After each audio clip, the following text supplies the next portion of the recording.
فتاوی تاتار خانیہ میں لکھا ہے کہ جو شخص فجر کی سنتیں گھر پڑھ کر مسجد میں جاتا ہے، ایک تو فجر کی سنتیں خود سنتیں ہیں، ایک ان کو گھر میں پڑھ کے مسجد میں جانا یہ الگ سنت ہے. تو جو بندہ اس سنت پر عمل کرتا ہے اللہ 3 انعام عطا فرماتا ہے. ایک، اس کے گھر میں جھگڑے ختم ہو جاتے ہیں. اس کے گھر میں جھگڑے، آج دیکھو تو میرے خیال ہے 90% سے زیادہ لوگ کہیں گے گھر کی مصیبتیں،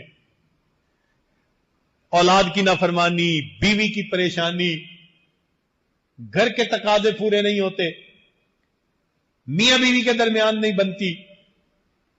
تو فرمایا جو فجر کی سنتیں گھر میں پڑھ کر مسجد میں جائے گا اللہ تعالیٰ 3 انعام دیتے ہیں.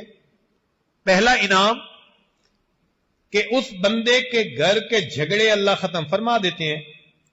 دوسرا، اس بندے کے رزق میں اللہ کشادگی عطا فرما دیتے ہیں، یعنی جاب کے اور بزنس کے بھی مسئلے ختم،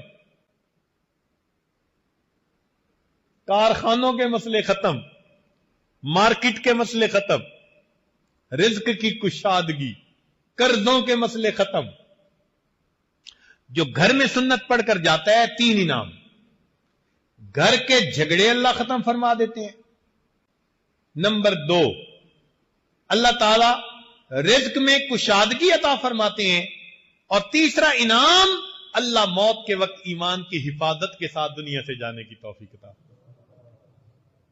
اب دیکھیے اللہ کے حبیب صلی اللہ علیہ وسلم نے کیا کیا پیاری باتیں بتائی ہیں ہمیں.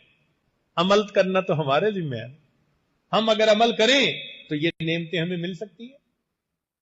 لا الہ الا اللہ